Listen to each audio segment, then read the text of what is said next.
Our guys have gotten there as fast as possible and have met their obligation. I mean, you can't control the wind all the time, but you know, I know that our folks were here well within an hour of the fire beginning, and I can't tell you how proud I am of the response we have. Sadly, we are doing this every year now, but boy, we do it better than anybody else in the world. Premier Christy had kind words, smiles and handshakes for the forest firefighters on the front lines of the 430-hectare Shelter Cove fire on Wednesday. The Premier was taken on a flight over the fire alongside West Side Road before she met with the media. Parts of it that are most alarming are the ones where it's close to West Side Road, because you can see how close it's coming to threatening homes.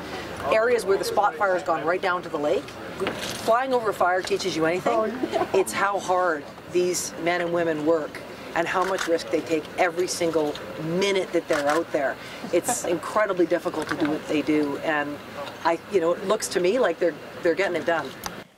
With over 1,290 fires so far this season, 254 burning right now, and 43 lit yesterday alone, the costs are quickly adding up. Now, the money is kind of an indicator of that. We're at $163 million today, over a $60 million budget.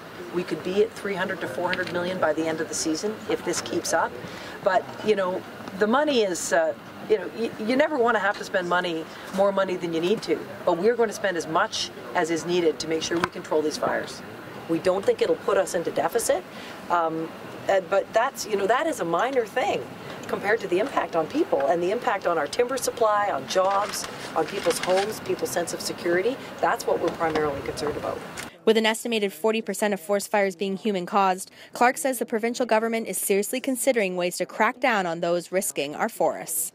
Imagine if there had been 400 fewer fires this year in the province. How much more timber would we have saved? How many jobs would we have saved? How many people would have gone without having their homes threatened? I think people who are not taking personal responsibility should face tougher penalties for this. We need to work through what those penalties are. Some of them that have been discussed have been to say, maybe we should have the right to take away your car if you throw a lit cigarette out a window. We fine people for speeding on the road. We fine people for littering. But at the moment, the penalties, I think, for carelessness with fire are too small. The Shelter Cove fire is currently being actioned by ground and air crews. 70 homes remain on evacuation order. For Castanet News, I'm Carmen Weld.